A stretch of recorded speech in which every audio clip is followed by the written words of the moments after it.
How's it going, folks? Welcome back to the Nightmare Cabin.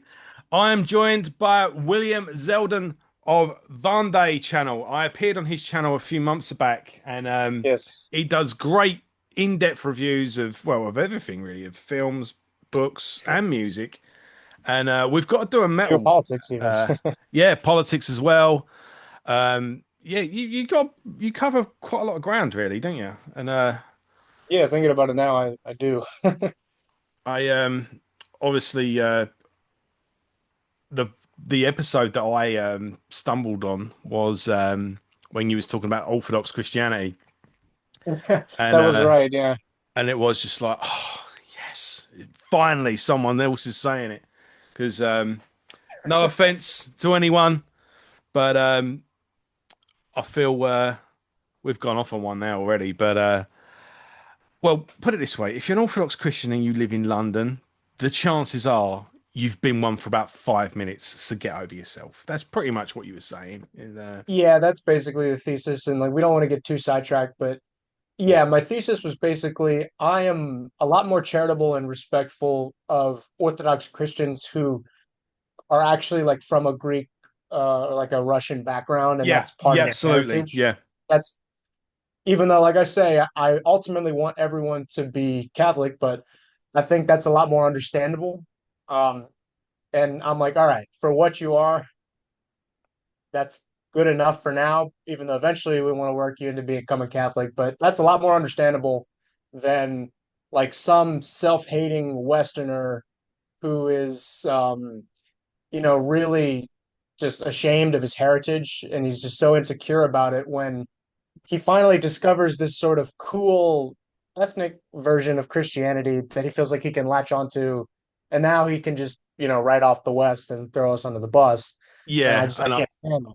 I can't I stand think it. as well if you went, I think a lot of it is online as well. I think there's a lot of Ortho That's part of it. bros that Yeah, don't quote scriptures; they quote the gospel according to Jay Dyer, yeah, and no, have and probably I never love even. Jay Dyer. I think Jay Dyer has a lot of good things to say, but a lot of people don't understand. Like he's not like he's not infallible, right? He's not the Yeah, oracle of the Holy Spirit. Like he's not even a priest. I'd rather talk to a priest than Jay Dyer. So like he's yeah, not the ultimate, authority that like no, there's no one beyond him. There's lots of people beyond Jay Dyer. yeah, exactly that. But yeah, we went off on a tangent there already. This is going to be good. Oh, So welcome back to yeah. the Nightmare Cabin, and What an episode. Let's we are carrying on with Samurai season. And yeah, we are going to be talking about the Sword of Doom. And this wasn't originally on the list of films I was going to cover. It was actually Will did a video the other day of his top what was it, top 10, top 20 films. And yeah, I saw you hold that up. I thought, that looks like a samurai film. I'm going to Yeah, you're like, that looks like check a it good out. one. And I managed to find a cheap copy. And yeah, I thought I'd hit you up and yeah, I've been ranting to myself for for this whole series, and it was nice. I thought it'd be nice to get Nice. someone on to kind of bounce off. And Yeah, sure. so I guess we'll talk a little bit about the background of the film, and then we'll get into it. So it's released in 1966, Yep. starring I got Tatsuya Nakadai, who regular viewers will know because we spoke about him last night in Kagemusha, and he was also in what we spoke about the other day, the Harakiri. And if you've really done your homework, you'll recognize that he's actually the villain in playing a different character, but he is in both Yojimbo and Sanjuro. There you go.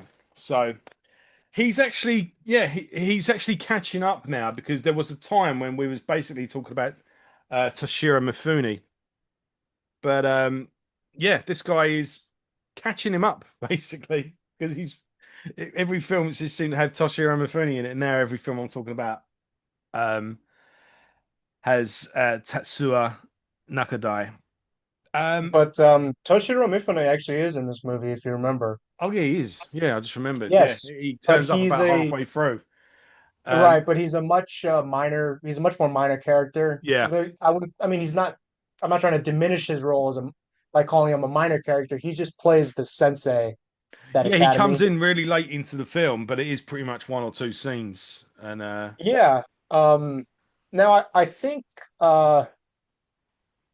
what the film really gets right, and what a lot of these like golden era Japanese cinema, movies, what they really just nail is the atmosphere. There's just something about the framing and the shot composition and the way the colors are are displayed, and it goes to show you how truly beautiful and like colorful, quote unquote, a movie can be, even though if it's in black and white, because like you feel all of the textures and the shadows and just the rain, like you feel everything. Almost like I feel like if this was actually in full color, it wouldn't be the same experience. yeah, yeah, I've been thinking that as well. Even with Yeah. the early, I started with five Akira Kurosawa films, and there were all of them are just stunning. And it's quite funny because the Masushi trilogy, the first film came out the same year as Seven Samurai, which is quite funny to see how colourful those films are. Um, but it's quite striking how these films do make the use of colour, especially when they came out, because it looks like it. I mean, I know they get touched up and whatnot now, but what's the one? I can't remember what it's called. Kagemusha.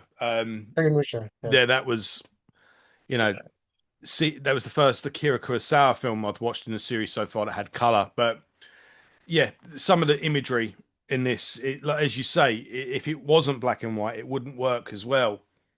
Um, there's just there's just some stunning shots in all of these.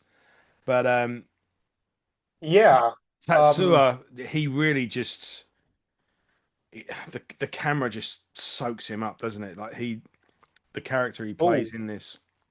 yeah, and also I really think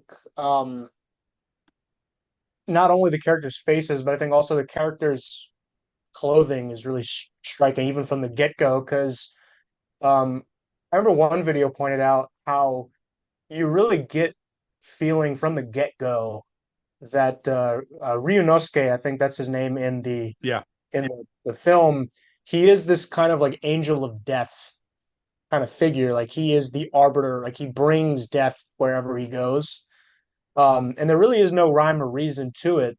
Um, because there's the old, so it starts out with the old guy, on the mountain, he's praying at the Yes. shrine, and then it pans like past his, and it's just brilliant the way the director frames it, like how it just pans past him, and then you see revealed the figure with the huge hat and the dark black kimono, I think is what it's called, and it's just with the beating sun, and it just so bright, and you see that darkness in the light. I think that's what it's Yeah. trying to show, And the and I thought guy that is was really, praying to die, isn't he? And he says, well, if that's yeah, what you want, that can be arranged.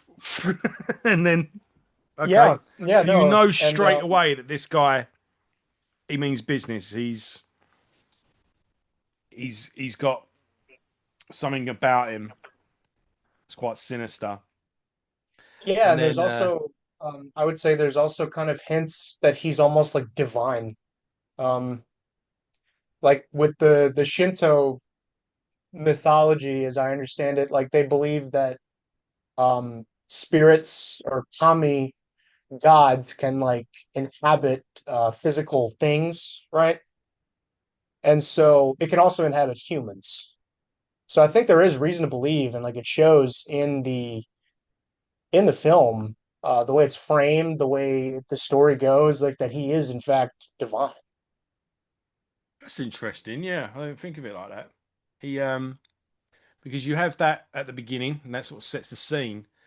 And then you have that he's meant to be doing having a duel the next day, and the Right. the person who's meant to duel his wife. turns up in order to beg him not to go through with the duel, and he basically makes her sleep with him, and then he goes ahead and does the duel anyway. Well, no, that wasn't his wife. That was the No, other dude's wife, and he was sorry, cuffing right? him. Yeah, he was cuckolding that guy. Yeah, Because he has like that's another thing that like I really do think he is like a demon, mm. like incarnate is just because he has no regard for any sort of morality. Like there never even was like you never even see him do anything good. Like there's no This arc. is the It's thing. just kind of You're it's not just a sure. descent. You Yeah. see, this is the guy who've been presented with. This is who you're following in the film, but you're not. Yeah. You're like, am I meant to be rooting for him? Is this an anti-hero? Is this? You're not quite. I know, but but there also is some element which I love how the Japanese just as like a culture are able to do this. Like you like he's evil, he's really evil, but he's kind of cool, you know? So like when you see him like going up against like all these guys, like it's just like seeing him just slicing them down like one by one, and just no one can stop him. Um, you know, like you'd think that a story like this is boring, but it's I don't know, like it's just something about it. It's just so cool because it has all the cool samurai stuff. Um, and then also there is just like it just further and further descent into madness, right? Um, it almost is sort of like a perverted, like an inversion of crime and punishment, if that makes sense. Like Yeah, where he doesn't have a redemption. He's always just bad, and it's just a further downward spiral, you know. yeah, and then, I mean, we'll talk about the ending a bit later. We'll get Yeah, we're gonna talk into about the that. weeds of the things, Yeah, but yeah, he there's some great battle scenes where he basically is just ambushed. He's completely outnumbered, and he just slices through everyone. There's the I yeah, well, I think it's pretty iconic now. Is the that yeah, shot where he is, he this whole gang of people comes for him, and he just and then he's just left there in the mist, with just these dead bodies everywhere, yeah, and yeah, that happens a couple of times, and I'm trying to cobble it together in my head because I've only watched it once, but there is the bit when Toshiro Mifune comes into it, and yeah, the guy's presence, and again, I love the way he's just ambushed, and you just imagine if heaven forbid, but you do get ambushed by a gang, and you just stand there and go, I demand to know why you are mugging me. Apologize immediately. Just watch yeah. them That was stop and just go, you just see him like, oh, yeah, that was great. That was great. Yeah, and like that whole snow battle. Um, yeah, beautiful, beautiful. that's the other thing is I love there's a good variety of set pieces and you know sets and just locations because you have like the mountains and you have like the villages and you have the you know the rain and the snow and it's and the beating sun like you really do feel that sort of like Shinto nature worship, you know, like you Mhm. just you feel like the kami throughout the whole like the throughout the whole movie, if that makes sense. Yeah, Yeah, yeah, and it's it's his performance as well. Tatsuya's Nakadai's the way he just it's his everything's just in his eyes. He's just constantly just got this piercing look. He's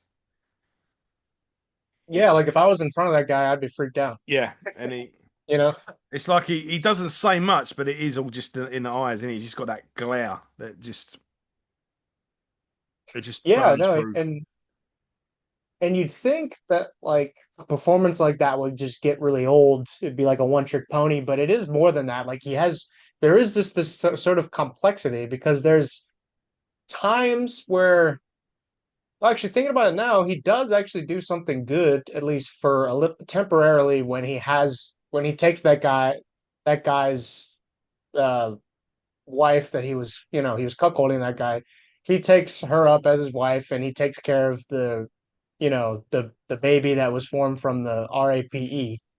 Yeah, But So I guess that was something good when he did it, because I think he eventually kills her, and then I don't even remember what happens to the baby. Um, Yeah, it's what is it the appeal for you then for it to have been in your uh top top films top list? um, I, is it a film that you watch repeatedly? Is it something you? yeah, I mean, I've seen it multiple times. It's so like what this movie has, and what all the movies in my like top tier category have is that they are just not boring, if that makes sense. Like there's Yeah, not a single second I'm watching that where I would rather just, like look at my phone. Like I'm watching it the whole time, yeah, you it's got know? your undivided attention. Yeah, you Yeah, just and you you know fall when a in. movie's like Mm, because I think I remember Chris Stuckman put it years back how there's like the A plus movies and then there's like Netflix movies, which is something you can kind of you know, like put on in yeah, the background and just do something else while you kind of occasionally look up. Whereas like there's like the A plus category, which is where, yeah, no, exactly like you said, it has your undivided attention. So it's basically it's just a masterwork of like directing, set design, costume, atmosphere, the action alone. And it's really not even an action movie. I mean, I don't even know if I would call it that. Um, it's funny because when I've been watching these films, a lot of these are mainly in the 50s and 60s when they come out. yeah, I had a picture in my mind of Kill Bill and stuff like that, and I mean, I've been hard pushed to find. I don't even think I've done a film in this series so far that's rated 18. The Sanjiro is the only one where there's a famous scene where they have the standoff and he cuts him, and a stream of blood comes out, and oh, yeah, yeah. and that actually was an accident. They, he had like a body suit on with the blood, and it was meant to Oh, go, but the oh, I pump, didn't know apparently there that. was a malfunction with the pump, and it did just go. And the director just went, no, keep it. We're Leaving not, it in there, yeah. yeah. But and then that gave birth to your Kill Bill, like. But Yeah, like the kind of obnoxious yeah, I know what you're talking about. yeah, I mean, this is just a 12. But it's funny how with the samurai, I was thinking this is going to be like really fast, choreographed, like sword fights, and but it's not. It's the whole samurai ethos is a lot more. There's a lot of talking in these films, and there's a lot of scenes, and it's more about living by a code rather than Yeah, it's. And there's also a lot of folklore involved as well. Some of these are, it could be like ghost stories and things like that. that's right. Um, Yeah, legends and whatnot. and Yeah, and I suppose that will lead us to the ending of the film where he is. It's kind of it reminds me a little bit. There's a lot of parallels with Macbeth, yeah, um, there where is. basically he is at the end just haunted by his own demons. So at the end, he with the houses that they have, it's literally just like a sheet of paper. So you see someone come the other side of the wall, and he like slices it, and there's nothing there. Then he sees another like, silhouette of a body, slices through that wall, no one there, and he's just slicing for the whole house because he keeps seeing all these shadows. But then Well, right, eventually, because as we must mention, leading up to that, he was fighting like literally like the whole village at yeah, once, like inside that house. yeah. Which some people think that that wasn't even real. That was just all in his head. Well, Um, this is it. You're kind of left. He is being ambushed at the same time, but yeah, it isn't. And yeah, I suppose it's left ambiguous for you to decide yourself. yeah. Like I know And then some people have he kind of goes speculated that down. It did remind me a little bit of Scarface. Sorry. that's yeah, that's part of it. Yeah. But I think um, perhaps like he is finally punished in the end because he was going to harm a child. Have you ever thought about that? Possibly, yeah.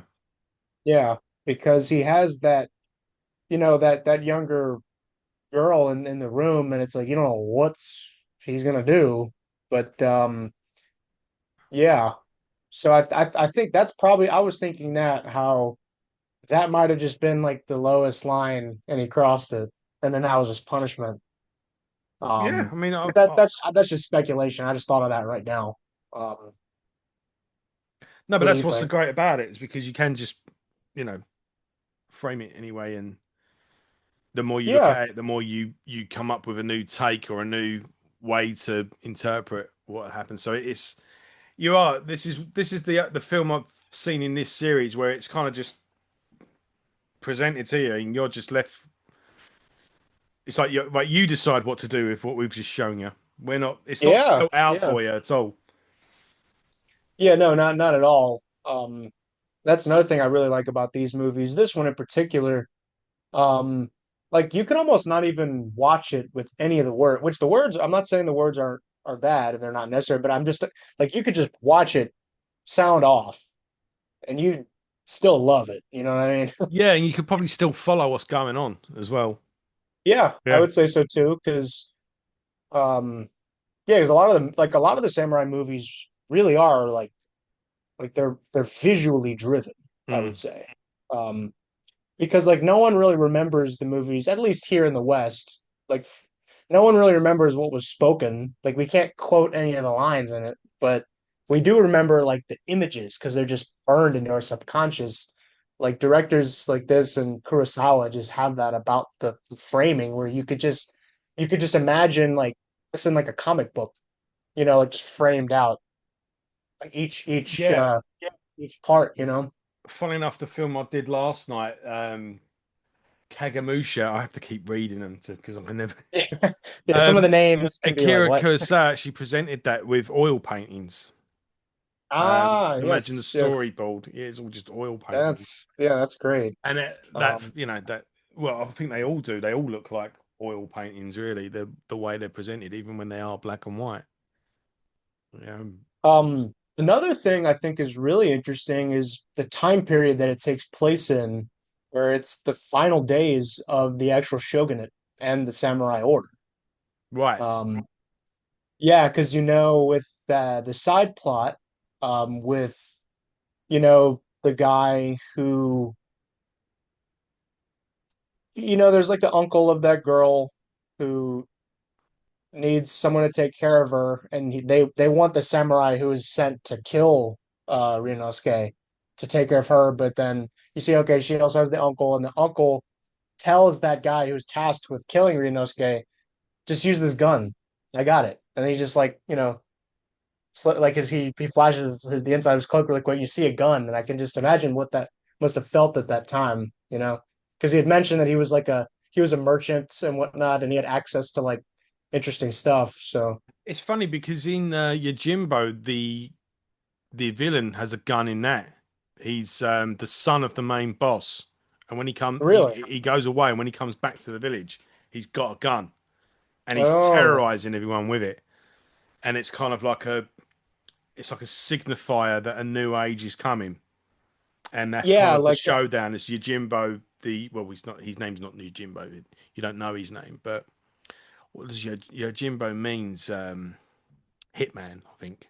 what's like the man with no name, right? Like Yeah. that's not his actual name, but Well, the Dollars trilogy, the first one is actually pretty much a shot for shot remake of Yojimbo, yeah, okay. Now that but I it's think the about it, sword versus the gun. Is that like it's kind of like the showdown of it? It's the modern world versus the old world, and yeah, 100%. I think you've got the same sort of thing going on. Yeah, no, and I think a lot of the Japanese movies actually do touch on that. Even I know this isn't a Japanese movie per se, but The Last Samurai, I think, is an excellent example of that, where you see the actual transition from like old to modern, with that final battle scene. I don't know. Have you seen that movie? Tom Cruise. Yeah, Tom Yeah, no, Cruise. I've not actually seen it. No. I actually highly recommend you do it for this samurai season. It's a Yeah, good movie. okay. Maybe Yeah, no, I'll do it at the end or I something. I never wanted to watch it for the longest time. I'm like, that's just like white savior, blah blah blah. I don't want to. That's kind of looks dumb, but it really isn't. It has a lot of good things to say. The action and the music and just the drama is really top notch. And Ken Watanabe as Lord Katsumoto just gives a oh, he's so awesome, so cool. Yeah, I don't know. I think I suppose people can be a bit snobbish. It's a Western take on there's Tom Cruise and whatnot. But I think Tom Cruise, he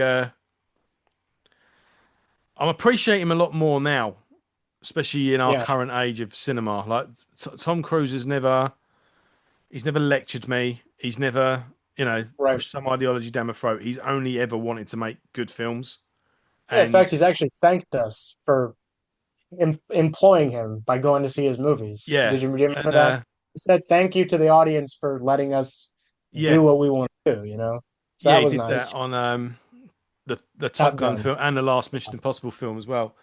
Oh And yeah, that's great. Yeah. I don't know for the Last Samurai, I've not seen it, but any criticism of it was made with good intentions. A lot of films now, especially remakes and reboots, they're made out of spite.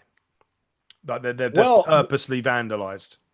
You know? right, but what I think the beauty of the movie is that it's both an American and a Japanese film Yeah, because like about half the movie is in Japanese. Um, and you really do see like how um you really see how modernism and just that industrial monster is really just a situation where everyone loses, right? And that's what a lot of Tolkien was talking yeah, about, where it's just with Saruman, and he's like down with the traditions, down with the old ways, down with my beautiful grounds that I've had for like millennium. I'm just gonna tear them up to feed this, like this just disgusting, it's like machine. gross. Yeah, the Mm. machine. Yeah, no, and I think you do see that in here. And you see how um at times it does lean into like the kind of thing where modernism and like westernness is like usually synonymous, which that is part of the movie that I don't agree with because obviously you can be anti-modern and pro-West, like I'm sure you and I Yeah, are, right? But I still would highly recommend you do it for the samurai season. yeah. I'm It's a sure great I'll find movie. a cheap copy which I can add to the Yeah, proceedings. Well, I'll get to the. Like I say, I'm getting to the end of this series now, so one or two auditions certainly won't hurt. yeah. So Um, yeah. So in summary, um, this is a fantastic film, and let's talk about the director a little bit as well, Kihachi Okamoto. Um, yeah, I didn't. What else did he do? I did no research on that. I apologize. that's fine. I was wondering if you No, Samurai I usually Assassin. do these things, but I for some reason did it. Has he done anything else? You know? He did a couple of Zatoichi films. He's got Okay, Kill, which looks familiar. I Um, think I've heard of that. I'll probably people that are samurai uh, buffs are going to be screaming at the screen now. Right, right. But yeah, he's Yeah, done a bunch of samurai films by the looks of it as well. Um, a couple that I've. This one looks interesting as well. Blue Christmas. I'll hmm, quickly. UFOs appear on Earth, and people who actually see them suddenly find that their blood has turned blue. Okay. interesting. Um, Okay, I thought it was going to be like a war film or something, but yeah, I um, no idea. Well, well, Zatoichi meets Yojimbo. I watched that the other night because I'll be doing a Zatoichi okay, film at some point, and Toshiro Mifune is in that as well. And okay, it's funny because it's more. it's more of like a versus rather than like a team. But they say as well he's not actually the Yojimbo uh, character because there's clear differences. Like, yeah, there's clear differences, but there's also similarities.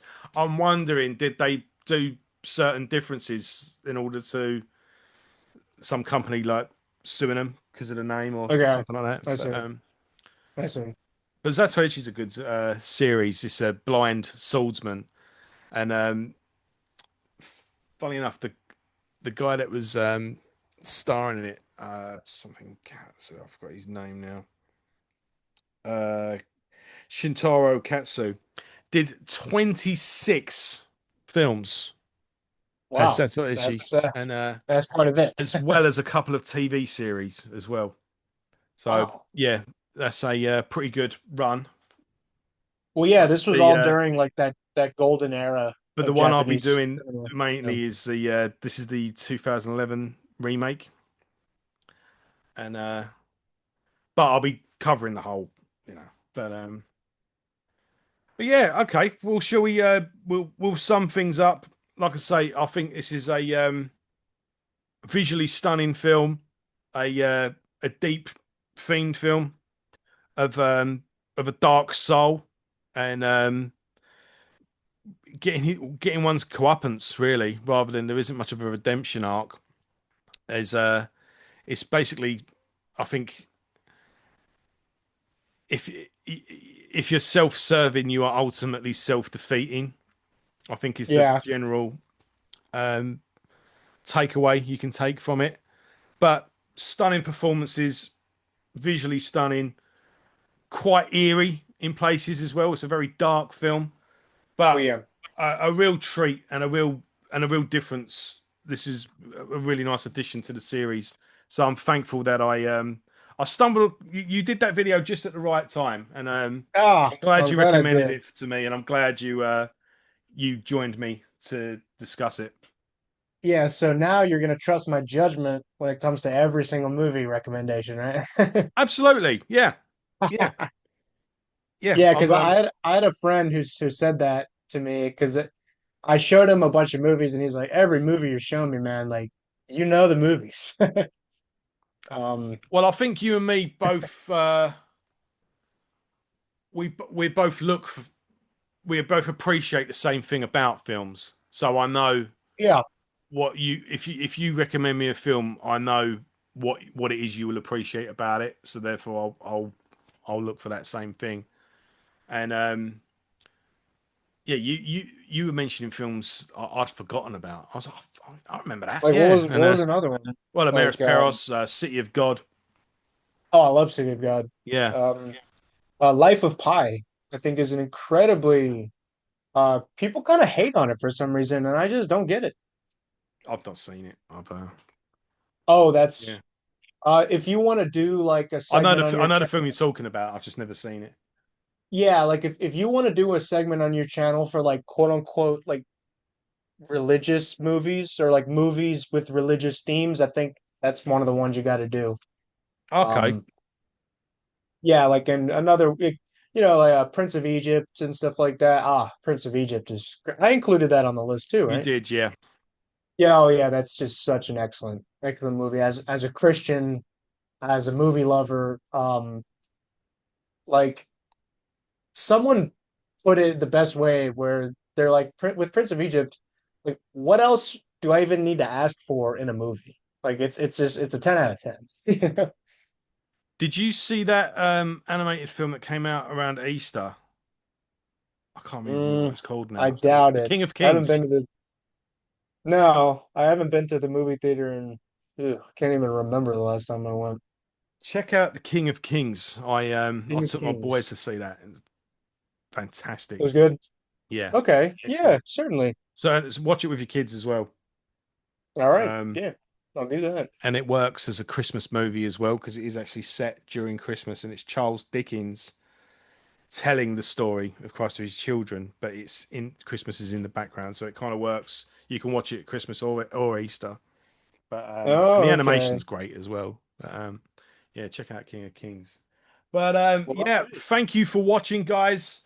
Like I say, Sword of Doom, and next we'll be covering Ran. No, pick the Oh right no, DVD. there And we go. yes, I'll be adding Three Outlaw Samurai and Now the Last Samurai to the list of films. So this isn't finishing anytime soon. But No, well, no. it is actually. We've got about four or five films to cover and a couple of books. So yeah, I hope you're enjoying this season. Let me know in the comments who your favourite actors were, who your favourite performances, some of your favourite films. Is there something you think I should be adding to this season? And yeah, what's an underrated one? And yeah, check out Vendée. And I forgot to mention earlier, you do some real in-depth metal reviews as well, and you've got to come back on the channel and do a metal review with me because Yeah, before I if started you doing want this, something, I'll do it. I am predominantly a music channel. So Okay. yeah, we'll have to do a deep dive on an album at some point. So But yeah, lots thanks of for good coming on, stuff man. to look forward. Yeah, absolutely, man. And I'll be putting your channel in the description as well. So go over there. And Yeah, and if there's any way to send me the links, I could post it on my channel too. yeah, sure. I'll send them WhatsApp Okay. and everything. So Yeah, yeah, just because this computer is running its course. You mate. know how technology works. This laptop I'm on at the moment is I got it in 2014, and I know just any day it's just going to conk out without warning, and I don't know what I'm going Yeah. to do. So, well, we'll soldier on. Anyway, thanks for watching, Yes, sir. guys. Take care, everyone, and I'll see you all soon. See y'all later.